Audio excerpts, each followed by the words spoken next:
지난 시간 죽을 병에 걸린 히스기야의 정직하고 간절한 기도에 하나님께서 응답하신 것을 보았습니다. 히스기야가 그의 기도에서 말한 것처럼 그는 진실과 전심으로 하나님 앞에 행하며 또 하나님 보시기에 선하게 행한 것, 이것을 하나님께서 기억하셨지만 그를 살리신 것은 전적인 하나님의 은혜입니다. 그런데 문제는 그 다음에 있었던 것 같습니다. 이렇게 기도의 응답을 받고 15년간 생명의 연장을 받았는데 히스기야는 그만 교만에 빠지고 말았습니다.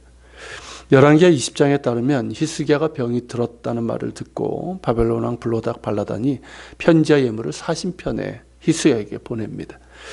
이때 히스기야는 이미 병이 나은 상태였고 바벨론 사자에게 자신의 궁정의 모든 보물을 보이면서 자랑을 하죠.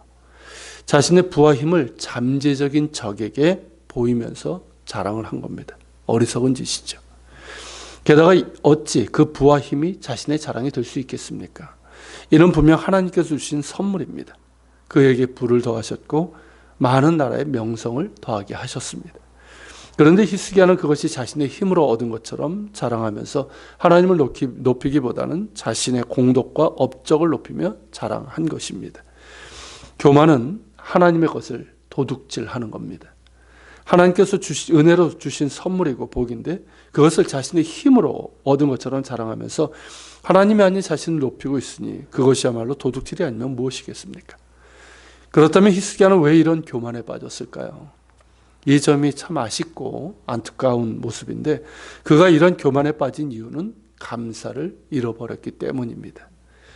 본문 25절에 보면 히스기야가 마음이 교만하여 그 받은 은혜에 보답하지 아니함으로라고 했는데 그 받은 은혜에 보답하지 아니하였다. 이 말은 뭐냐면 하나님께 받은 은혜에 대한 감사를 잃어버렸다는 뜻입니다.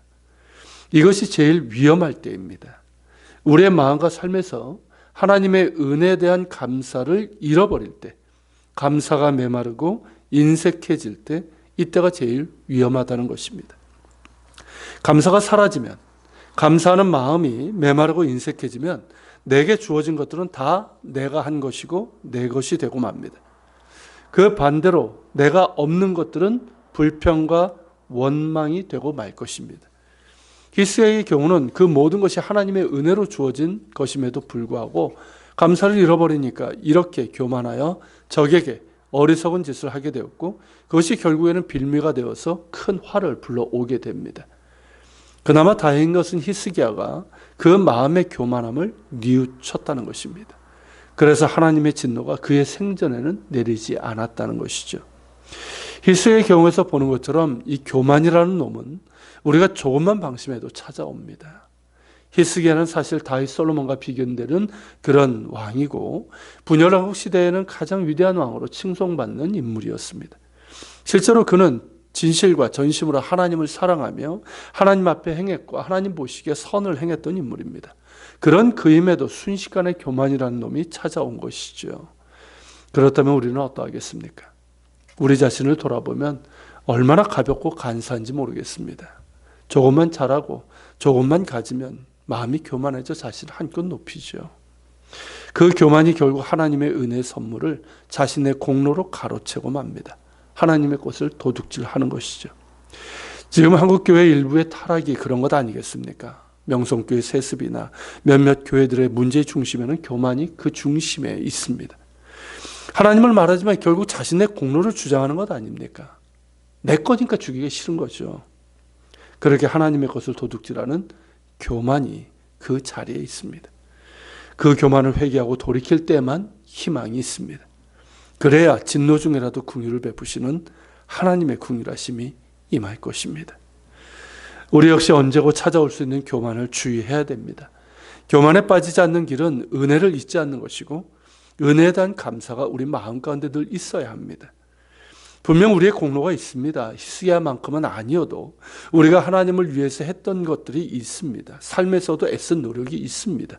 하지만 그 공로 때문이 아니라 하나님의 은혜로 살아간다는 믿음의 고백이 있어야 합니다. 그 고백이 사라지면 안 됩니다. 그 믿음의 고백이 곧 은혜를 기억하는 것이고 은혜에 대한 감사인 것이죠. 사도 바울이 그랬죠. 인간적인 공로로 친다면 사도 바울처럼 많은 사람이 어디 있겠습니까? 인간적인 자랑도 그렇지 않습니까? 하지만 바울은 무엇이라 고백합니까? 그러므로 내가 나된 것은 하나님의 은혜로 된 것이니 내게 주신 그의 은혜가 헛되지 아니하여 내가 모든 사도보다 더 많이 수고하였으나 내가 한 것이 아니요 오직 나와 함께 하신 하나님의 은혜로다.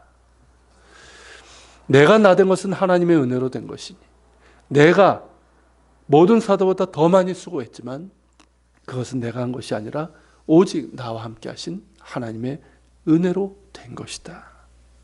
이것이 바울의 분명한 고백이고 감사합니다. 그러기에 그는 자랑하되 나의 강함이 아니라 나의 약함을 자랑했습니다. 왜입니까? 나의 약함을 통해 그리스도의 능력이 내게 머물기 때문입니다. 또한 내게는 우리 주 예수 그리스도의 십자가 외에 결코 자랑할 것이 없다라고 했습니다. 바울이 자랑한 것은 예수 그리스도의 십자가였고 자신의 약함을 통해서 역사하시는 그리스도의 능력이었습니다.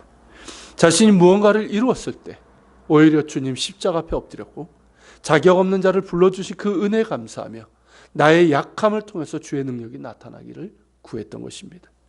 오직 주님의 이름만이 높아지기를 구했던 것이죠. 그러기에 끝까지 겸손히 그리고 충성되이 그 길을 갈 수 있었던 겁니다. 우리 역시 그 길을 갈 수 있기를 소망합니다. 하나님께서 그리스도 예수 안에서 내게 주신 은혜를 잊지 맙시다. 그 은혜에 감사합시다. 날마다 십자가 바라보며 더욱 은혜에 깊이 거할 수 있기를 바랍니다. 자격 없는 자에게 주신 은혜, 갚을 수 없는 그 은혜를 기억하며 감사할 때 우리는 모든 교만을 이길 수 있고 겸손한 신뢰와 감사로 하나님을 영화롭게 하며 하나님께서 기뻐하시는 길을 갈 수 있습니다. 내가 나된 것은 오직 하나님의 은혜로 된 것입니다. 기도합시다. 하나님,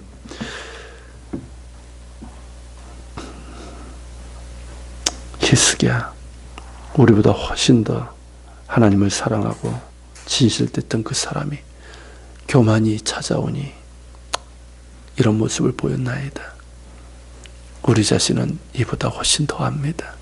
주님, 우리를 긍휼히 여겨 주소서. 우리 가운데 겸손의 마음도 부어주시되 무엇보다 하나님의 은혜를 기억하게 하시고 그 은혜를 잊지 않게 하옵소서. 내가 나된 것은 오직 하나님의 은혜로 된 것이며 예수 그리스도의 십자가만 자랑하게 하시고 나의 강함이 아니라 나의 약함을 자랑할 수 있는 저희들 될 수 있도록 도와주시옵소서. 같이 기도하며 주님 앞에 나아갑시다.